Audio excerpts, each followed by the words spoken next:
বন্ধুরা, আজ আমরা চলে এসেছি পঞ্চম শ্রেণীর আমার গণিত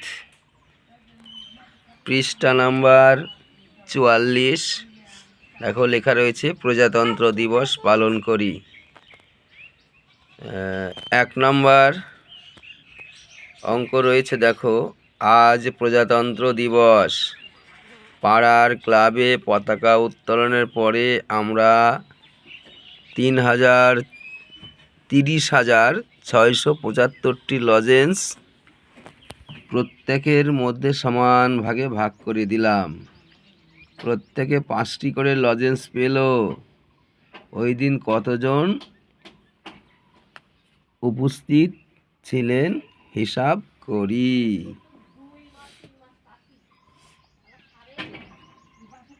তাহলে কতটি লজেন্স ভাগ করে দেওয়া হলো? 30,675টি। কয়টি করে গেল? 5টি করে লজেন্স পেল। তাহলে কতজন ছিল?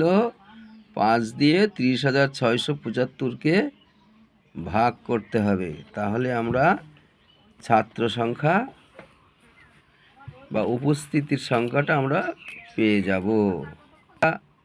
করছে দেখো আমার জেঠু কিভাবে করে। দেখো বন্ধুরা, আমার জেঠু পাঠিয়েছে 30,675। 5 দিয়ে ভাগ করছে। প্রথমে 3-এর মধ্যে যায় না, তাই শূন্য ধরে 30 করেছে। এবার 5-এর ঘরে নামতা পড়ে দেখতে হবে 30-এর মধ্যে কবার যায়। তাহলে 5 ছক 30, 6 বার দিয়েছে, 6 করে পাঠিয়েছে, 30 মিলে গেল। এইবার তাহলে পরের সংখ্যা 6 কেটে আনা হলো। 6-এর মধ্যে 5 কয়বার যায়? একবার। 5 অক্ষে 5। নিচে এবার দাগ দিয়ে বিয়োগ করতে হবে। 5 আছে, কত হলে 6 পাবো? 1।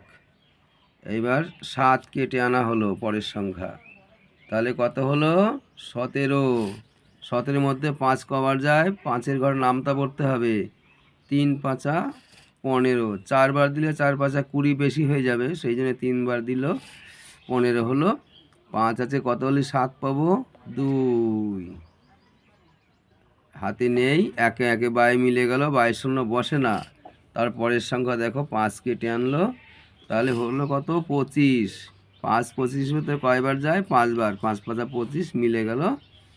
তাহলে উপস্থিতির সংখ্যা কত হলো? দেখো উপরে যেটা, সেটা হচ্ছে উত্তর 6,135। তাহলে ওখানে উত্তর ডান পাশে উত্তর লিখে দাও। ওই দিন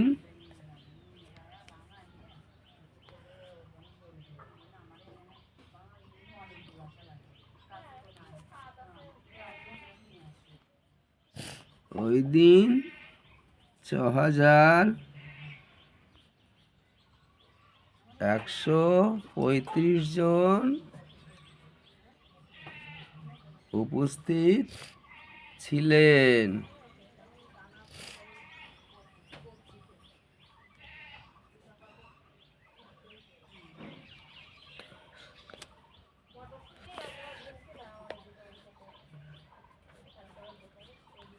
উত্তর হয়ে গেল। এই অঙ্ক হয়ে গেলে সঙ্গে সঙ্গে এইখানে একটা দাগ দিয়ে দিতে হয়। হ্যাঁ, এই হচ্ছে প্রথম অঙ্ক।